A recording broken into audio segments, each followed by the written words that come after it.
Now, if you're thinking about relocating to the Sarasota area, the chances are you probably have done a fair amount of research online. Now, most people that I speak with, they've watched the videos, they've looked at neighborhoods online, and maybe you've even spent some time here on a vacation or a short visit. I'm Ed Grabowski, a real estate broker with close to 3 decades of experience, primarily working in communities that are influenced by out-of-state and second home ownership. And the perspective that I'm sharing today is grounded in patterns that tend to repeat. And those patterns are very much present in Sarasota today. Now, one thing that I have noticed over the years is that people tend to have an idea about what they understand the Sarasota market to be before they arrive. And then when they get here, somewhere around that 6 month of actually living in the community, you start to hear them say things like, this feels a lot different than I was expecting it to. Now today what I'm going to do is I'm going to walk through a few things that relocating buyers tend to learn only after they've been in the market here for a while, because those realizations often shape much better long-term decisions. Now, one of the first things that people realize here in the Sarasota area is that this isn't really just one market. It is a series of very different micro lifestyles that happen to be very close to one another. On paper, you can take a look at 2 homes that look very similar in terms of price, size, amenities, but once you live here, they can feel completely different. Before living here, people take a look at properties and they start to evaluate things on an intellectual level. But after a few months of living here, they start to evaluate things based on how their days actually feel while they're here. It's where you start to hear people say things like, I really didn't expect to be driving this much, or boy, things are a lot different during the high season than they are during the summer months. Daily routines kind of start to expose things that looking at listings online will never show. Now, one of the things that becomes very clear after living here is how much the seasonality of our market starts to shape our daily lives. Now, most people, they kind of think about it in terms of traffic first, but that's really only part of the picture. Pace of life changes, availability changes.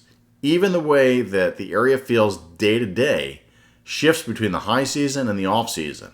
Some people, they prefer the high energy of the high season, while other people kind of prefer the quieter rhythms of the off season. And you usually don't understand which camp you're in until you've lived through both parts of the market, so you've been here year round.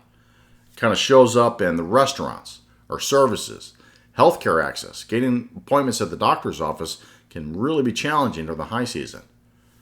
It can affect where people actually eventually feel most settled when they get here. And this is why short visits really can be misleading to people that are thinking about relocating to the Sarasota area. All right, so let's talk a little bit about what you expect to use before you get here compared to what actually happens when you get here. Somewhere around that 6 month mark, your priorities tend to shift a little bit. Buyers, when they get here, they generally have a checklist of things that they want, amenities attached with their home, views, resort style features. And trust me, there is nothing wrong with that. There are plenty of communities around here that cater to that lifestyle that a lot of buyers are looking for. What actually changes is how often some of those features actually factor in your daily lives. Meanwhile, things like convenience, location, layout, ease of access, they start to matter more than you expected.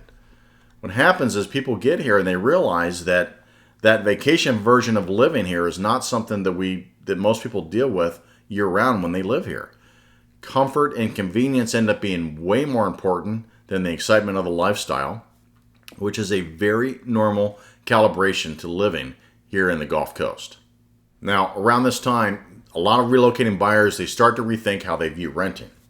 Instead of seeing it as a delay, they start to see it as an education into our market.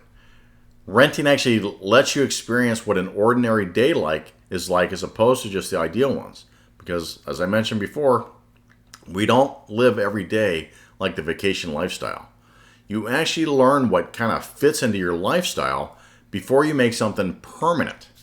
A Tuesday afternoon, for most people, can be way more important than what happens on the weekends. And you learn what low maintenance actually means to you as a buyer. For those people who can afford patience, this is often a very smart phase of understanding our local market. One of the biggest shifts I do see that buyers that rent up front is they become a lot more selective. They stop reacting to the listings, and what happens is they start to filter the listings out. Once they start to understand what really doesn't work for them, and when the right opportunity does appear, the decision tends to be a little more calm and a little more measured. And that's usually clarity, not hesitation. This is where we start to see confidence show up quietly in the buying process. There's less urgency, but a lot more certainty from buyers' perspectives. And this market really kind of tends to reward people that have that mindset. Now, if you are considering moving to Sarasota from out of state, the main takeaway is that understanding our market tends to take lived experience, not speed, in investing. Many people, they arrive here confident, and 6 months later, they're confident in a much different way, in a more grounded way. In the next video, what I'm going to do is I'm going to talk more specifically about why renting first often leads to better buying decisions for non-local buyers, and how that process tends to unfold over time. And if you're approaching this move thoughtfully, without urgency, you're already doing the most important thing the right way.